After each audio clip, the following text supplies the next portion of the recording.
Hi guys, today we are making a super easy delicious 1-minute mug cake. In the mug I have a tablespoon of melted margarine or butter. To that add half a teaspoon of coffee, 1 tablespoon of sugar,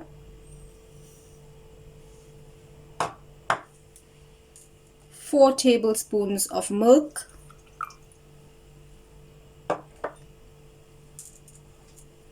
3 level tablespoons of flour,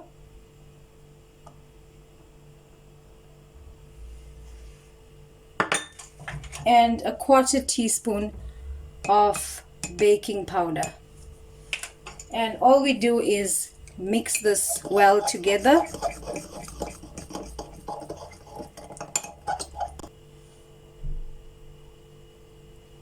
Once this is all mixed, place it into the microwave and microwave for exactly 1 minute. And here we have the coffee mug cake.